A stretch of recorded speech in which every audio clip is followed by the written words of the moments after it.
So we're beginning chapter 4, and so we just came from chapter 3 where we were talking about chemical reactions and some of the calculations more generally. And so in this chapter we're going to be focusing on reactions in solution and also how we calculate amounts in solution. So we're going to be starting with talking about this idea called concentration. But first I have a little comic for you guys showing one of the things that can happen when different solutes, we'll define that term in a minute, dissolves in a solvent. So in the case of salts, ionic compounds, when they dissolve, they get split up. So we've got sodium and chloride happily hanging out, but when water's added, they get separated when they dissolve.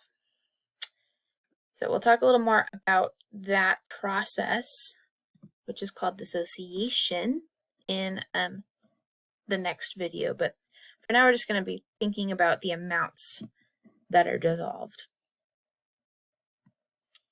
You can read a little more in the book. The little intro to the chapter talks about why water is interesting to us, as it is a big part of supporting our ecosystems and corrosion of rocks, etc. They talk about how we think there's water on Mars because, or there used to be, because we see similar corrosion effects in the rocks there as we do on Earth in riverbeds and such. So, well, let's get into some actual content though. So, solutions. We talked about this when we were talking about how we separate matter out by pure substances and mixtures. So it's a type of mixture where it's perfectly mixed. So each part of the solution is homogeneous. So it's the same throughout. The solvent is that which the solute is dissolved in. So it's the substance in the mixture present in the greatest amount. On the right, in this case, we've got sugar water being formed. Water is the solvent. Sugar is the solute. So the smaller thing that we say is dissolved inside the solution. So beforehand we have sugar crystals, water. Afterwards we have this solution, this mixture. And we can see the individual sugar molecules are separated, similar to that salt. Solutions can have multiple solutes. Right now we're going to stick with just one, but we'll talk a little bit about seawater, which has many things dissolved in it, drinking water. There's not just salt or sugar. You might have something like coffee or tea where there's flavors, there's sugar, there's milk, there's, the more things you add, but the solvent is still the thing present in the most amount. And so we'll talk about others a little bit, but we're primarily focusing on things dissolved in water in this class. And those are called aqueous solutions. So aqueous from the Latin aqua, but similar to the Spanish agua, aqueous referring to that water solvency, also called the universal solvent sometimes, although it doesn't dissolve everything, but we'll talk about that in chapter 10. So seawater contains multiple solutes in varying amounts, also depending on where you get the sample from. These are just some general amounts, but whenever we talk about amount of a solute in solution, we have to have some kind of reference. So these are not just pure amounts like grams or moles. They are concentrations which say, well, how much of the solute per how much of the solution. And so we have grams per kilogram. All of these are some kind of fraction because concentrations are defined by the amount of solute per the amount of either the solvent or the solution, depending on which one is defined. We're pretty much going to stay in the land of solute over the whole solution. So it's kind of like percents, where it's the part, the solute, over the whole. So if it's the sugar in the water, it's the sugar in the whole solution of sugar water. And so these amounts can be measured in grams, moles, they can be volumes as well. So that's one thing to note. We'll talk about a specific one that we're going to focus on in this class, but this is just generally what it looks like. So I have a simulator here that's just going to show us kind of what I'm talking about, where we have, okay, here's just some water, and I'm going to add some solute, in this case copper 2 sulfate, which is blue. And then the molarity, or the concentration more generally, is going to increase as I add solute. So if I add a little bit, the solution turns a little bit blue, and you can see the concentration is kind of low. As I add, the solution gets darker. Well, that means it's more concentrated versus less concentrated. So this isn't a completely foreign concept to you guys, I hope. But that's just kind of a picture. More concentrated, darker color. Less concentrated, more and more towards clear, which is water. So the more solute you have, the more concentrated the thing is per a set amount of solution. And that's translatable whether you take a milliliter out of it or you take the whole sample of maybe 100 milliliters or something like that. So just thinking about this concept of color and light and dark, we're going to ask, just to think about this, firstly, what of these solutions is the most concentrated? And secondly, what does that mean for the amount of solute in each of these vials?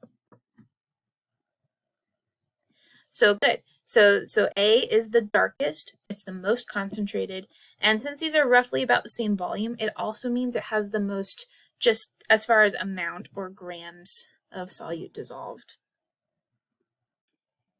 So concentration is amount of solute over the whole solution, and those can be in different quantities and measured different ways.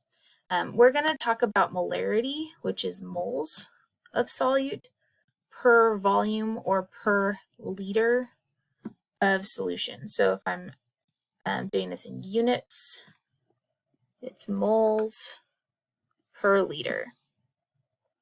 Moles of the solute, liters of the whole solution. In kind of more abstract images, it's capital M for molarity is moles, which we do N over capital V for volume. You guys have seen these two before, so the big M is the new one. We can also calculate by rearranging this with algebra moles if we know the concentration and the volume of a given solution. Moles equals volume times molarity. And the way that that works out is, okay, in liters, as far as the units go, times molarity, which is moles per liter, and that will equal moles. So when we're looking at any problem, we want to know what do we know and what don't we know, because we can solve for just concentration, or we can solve for the amount of solute in there. This is moles of solute.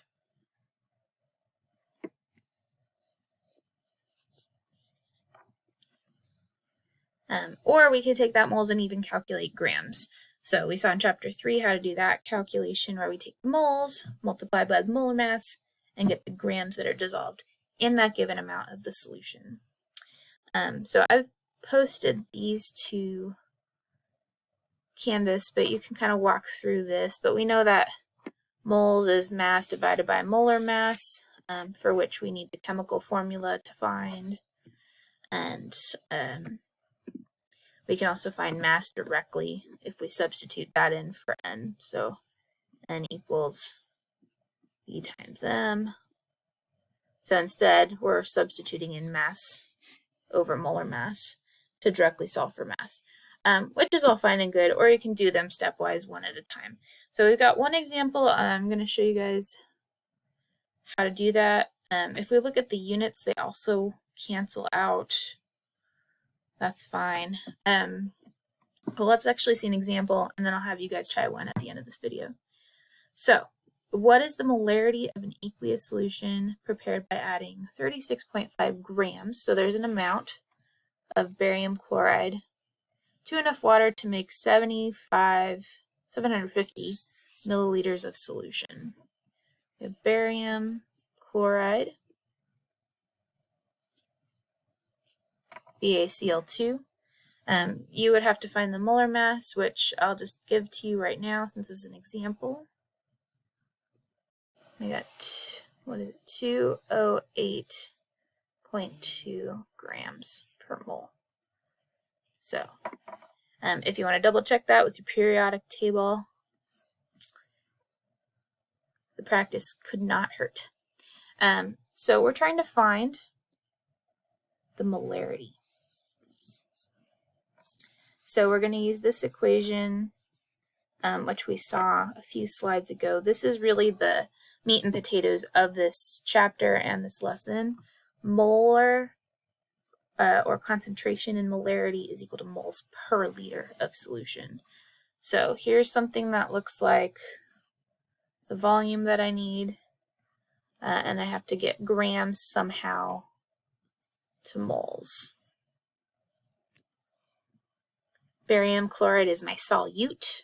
Water is my solvent. This is aqueous because it's in water. That's all good. So first thing I need is make sure my units are correct. 750 milliliters is 0.75 liters. I'm holding on to 4 sig figs there. And then I need moles of the barium chloride to put on top. So I'll take the 36.5 grams. And when I have grams, I divide by molar mass to get moles.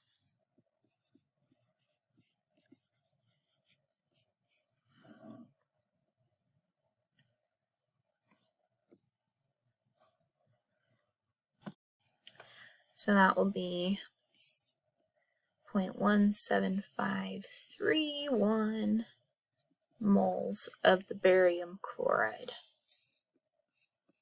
So technically I only have 3 sig figs.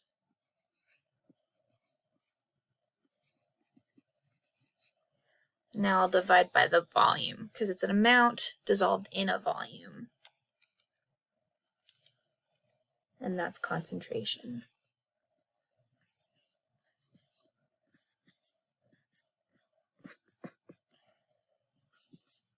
Three sig figs, this will round to 0.234 molar. And then we can say that that's the concentration of barium chloride dissolved. And it's assumed that the solvent is water, especially when it's an ionic compound like this. So, if you need to pause and look this over or you're still writing, that's great. But I also have one for you guys to try before you're done with this video.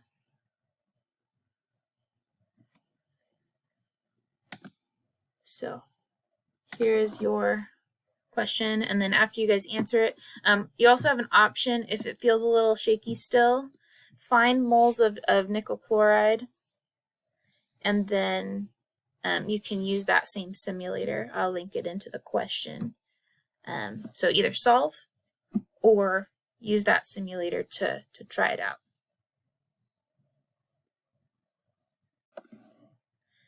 Good. So when we find amount of nickel 2 chloride,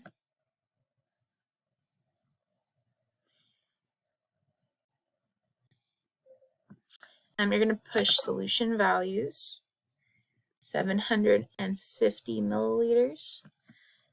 77 grams of nickel chloride ends up being about 0.6 moles. And so what we'll find, 0.8 molar.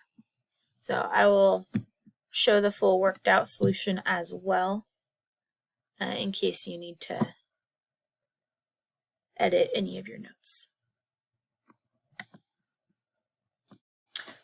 Alright, so we've got the grams of nickel chloride divided by its molar mass to give 0.6 moles that are actually dissolved in this. And then we take moles over liters because that's the definition of molarity. So 0.6 moles divided by 0.75 liters equals 0.8 moles of nickel 2 chloride.